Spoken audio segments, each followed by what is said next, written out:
എൻ്റെ പ്രിയ സുഹൃത്തുക്കളെ, KSRTC എന്ന് പറയുന്ന ഒരുപക്ഷെ ഈ അടുത്ത ഒരു 6 മാസത്തിനുള്ളിൽ തകരാൻ പോകുന്ന ആ ഒരു പൊതുഗതാഗത സംവിധാനത്തെ കുറിച്ചിട്ട് ഓരോ ദിവസവും സംസാരിക്കേണ്ടി വരികയാണ്. ഞാൻ ഈ സംസാരിക്കുന്ന ഈ നിമിഷങ്ങളെല്ലാം എൻ്റെ സൈഡിൽ നിങ്ങൾക്കൊരു പോസ്റ്റർ കാണാം.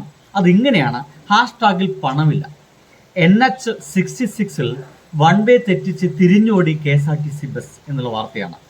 നോക്കൂ, മാധ്യമങ്ങളുടെ വർത്തമാനങ്ങളിൽ ഇപ്പോൾ നടന്നുകൊണ്ടിരിക്കുന്ന ഈ ഒരു മാസത്തെ, ഈ ഒരൊറ്റ മാസത്തെ പറയുന്നത് ഇത് ഹണിമൂൺ പീരീഡ് എന്നാണ്. ഈ ഒരു ഹണിമൂൺ പീരീഡിൽ തന്നെ ഇവർക്ക് നമ്മുടെ KSRTCയുടെ പ്രാഥമിക കാര്യങ്ങൾ പോലും നോക്കാൻ സാധിക്കുന്നില്ലല്ലോ എന്ന് പറയുന്ന ഒരു സങ്കടം ഞാൻ നിങ്ങളുടെ മുമ്പിലാണ് വെക്കുകയാണ്. എന്താണ് ഇവർ ചെയ്തുകൊണ്ടിരിക്കുന്നത്? ഇനി ഈ 15-ാം തീയതി മുതൽ ഇവിടെയുള്ള സ്ത്രീകൾക്ക്, അവർ പറഞ്ഞിരുന്നത് എല്ലാ സ്ത്രീകൾക്കും എല്ലാ ബസ്സുകളിലും വളരെ ഫ്രീ ആയിട്ട് എങ്ങോട്ട് വേണമെങ്കിലും ടൂറ് പോകാൻ കഴിയുന്ന രീതിയിൽ ഒരു സംവിധാനം ഒരുക്കുമെന്നുള്ളതാണ്. പക്ഷേ ഇപ്പോൾ പറയുന്നത് ഓർഡിനറി ബസ്സിൽ മാത്രമാണ്. ഓർഡിനറി ബസ്സിൽ എവിടേക്കാണ് ടൂറ് പോകാൻ കഴിയുക എന്നുള്ളതൊക്കെ തിരിച്ചു ചോദിക്കേണ്ടതാണ് ഈ പൊതുജനം. പക്ഷെ ചോദിക്കില്ല. ചില പ്രത്യേക തരത്തിലുള്ള പ്രിവിലേജുകൾ കോൺഗ്രസിന് പതിച്ചു കൊടുത്തിട്ടുണ്ട് എന്നതിനാൽ അത്തരം ചോദ്യങ്ങളൊന്നും ഉയർന്നു വരില്ല എന്നുള്ളത് ഒരു സംശയമില്ല, നമുക്ക് പറയാൻ കഴിയുന്നതാണ്. പക്ഷേ #ൽ പണമില്ലാത്തതുകൊണ്ട് KSRTC വൺ വേ തെറ്റിച്ച് തിരിഞ്ഞോടി എന്നൊക്കെ പറയുന്ന ഒരു അവസ്ഥ, അവർക്ക് യാത്ര മുടങ്ങി എന്ന് പറയുന്ന അവസ്ഥ ഈ കഴിഞ്ഞ 10 വർഷത്തിൽ ഒരിക്കലെങ്കിലും ഏതെങ്കിലും ഒരു നിമിഷത്തിലെങ്കിലും നിങ്ങൾക്ക് അറ്റ്ലീസ്റ്റ് നിങ്ങളുടെ ഉറക്കത്തിൽ ഒരു സ്വപ്നമായിട്ടെങ്കിലും നിങ്ങൾക്ക് ആർക്കെങ്കിലും കേൾക്കാൻ കഴിഞ്ഞിട്ടുണ്ടോ എന്നുള്ളതാണ് ചോദ്യം. ഇല്ലെന്നേ, ഞാൻ പറഞ്ഞു വെക്കുന്നത് സിസ്റ്റം വൃത്തിയായിട്ട് വ്യക്തമായിട്ടും വളരെ വൃത്തിയായിട്ട് കൊണ്ടുപോയിരുന്നു പിണറായി വിജയൻ എന്നുള്ളതാണ്. എപ്പോഴാണ് അദ്ദേഹം നിങ്ങൾക്ക് അനഭിമതനായി തീർന്നത്?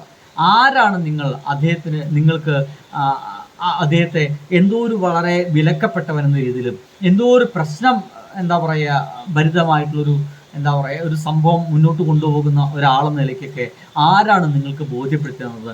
ആ ബോധ്യപ്പെടുത്തി തന്ന അതേ ടീംസ് തന്നെ പരാജയപ്പെടുകയാണ്.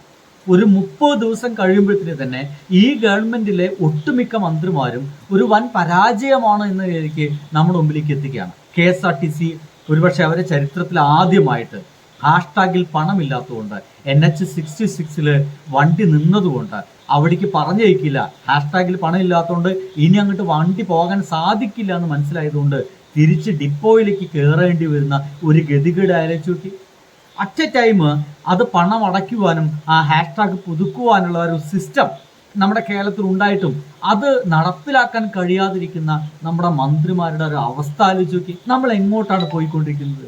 ഇനിയാണ് ഞാൻ പലപ്പോഴും എൻ്റെ വീഡിയോസിൽ പറയുന്ന പോലെ അനുഭവിക്കാൻ കിടക്കുന്നതേ ഉള്ളൂ. തുടക്കമല്ലേ, ചിലപ്പോൾ കുറച്ച് പ്രയാസമൊക്കെ ഉണ്ടായിരിക്കും. ആ ബസ്സിൽ യാത്ര ചെയ്ത ആൾക്കാർ കൂടിയാണ്. തുടക്കമല്ലേ, ചിലപ്പോൾ കുറച്ച് പ്രയാസമൊക്കെ ഉണ്ടായിരിക്കും. പതിയെ ഇത് നമുക്ക് ശീലമായി തുടങ്ങും.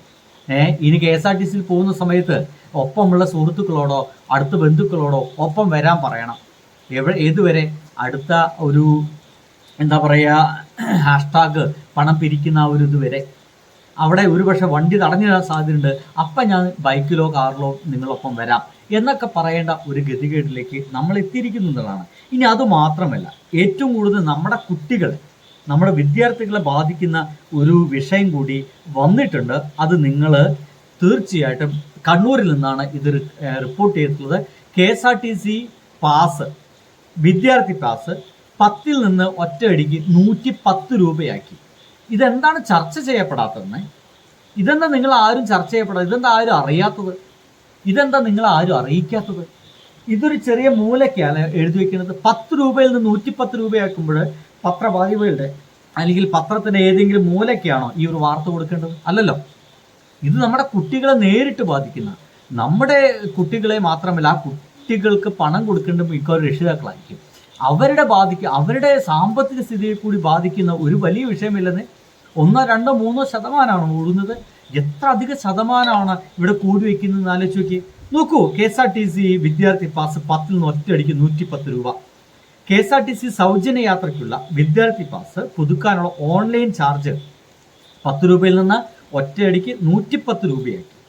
+2 വരെയുള്ള കുട്ടികൾ സൗജന്യ യാത്രയ്ക്കും ഇതോടെ പണം നൽകേണ്ട അവസ്ഥയായി. കഴിഞ്ഞ അധ്യയന വർഷം വരെ 10 രൂപയ്ക്കാണ് KSRTC പാസ് ലഭിച്ചത്. പൂർണ്ണമായും ഡിജിറ്റൽ സംവിധാനത്തിലേക്ക് മാറിയതോടെ പാസ് പുതുക്കാനുള്ള വിദ്യാർത്ഥികളുടെ ബുദ്ധിമുട്ടിനും വിരാമമായിരുന്നു. ഒരു വർഷത്തേക്കുള്ള കാർഡിന് 10 രൂപ മാത്രം ഓൺലൈനിൽ അടച്ചാൽ മതിയായിരുന്നു. ഇപ്പോൾ 100 രൂപയും പുതുതായി കാർഡ് എടുക്കുന്നവർക്ക് 10 രൂപയും ചേർത്ത് 110 രൂപ കൊടുക്കണം. നോക്കൂ, ഇതൊന്നും നമ്മുടെ മുമ്പിലേക്ക് ഇത്തരം വാർത്തകൾ എത്തുന്നില്ല. ഞാനങ്ങനെ ആലോചിക്കുന്നത് ഒരു തരത്തിൽ പറഞ്ഞ പിണറായി വിജയൻ എന്ന് പറയുന്ന ഒരു മനുഷ്യനായിരുന്നു ഈ തവണയും ഇത്തവണ ഭരിക്കേണ്ട, വിട്ടേക്ക്. അദ്ദേഹത്തിന്റെ കാലത്താണ് ഇത്തരത്തിലുള്ള ഒരു വലിയ സാമ്പത്തിക ഈ ഒരു തുക വർദ്ധിപ്പിക്കൽ നടക്കുന്നുണ്ടായിരുന്നുവെങ്കിൽ എന്തായിരിക്കും നമ്മുടെ സോഷ്യൽ മീഡിയയിലും ഒന്നും വേണ്ട, നമ്മുടെ പത്രമാധ്യമങ്ങളിൽ, നമ്മുടെ മാപ്പറകൾ എന്നൊക്കെ വിളിക്കുന്ന നമ്മുടെ മീഡിയകളിൽ എന്തോരം വെണ്ടയ്ക്ക അക്ഷരത്തിലായിരിക്കും ഇത് ചർച്ച ചെയ്യുക. ഒരു വൈകുന്നേരം മുഴുവൻ ചർച്ച ചെയ്ത് വെളുപ്പിച്ച് താറടിക്കാനുള്ള ഒരു വാർത്തയില്ലേത്? KSRTC മുൾമുനയിൽ നിർത്തി ചോദ്യം ചെയ്യിക്കേണ്ട വാർത്തയില്ലേത്? പക്ഷെ ആരും ഈ ഒരു വാർത്ത കേൾക്കുന്നില്ല, ആരും ഈ ഒരു വാർത്ത അറിയുന്നില്ല എങ്കിൽ ഇവിടെ എന്തൊക്കെയോ സംഭവിക്കുന്നുണ്ട്.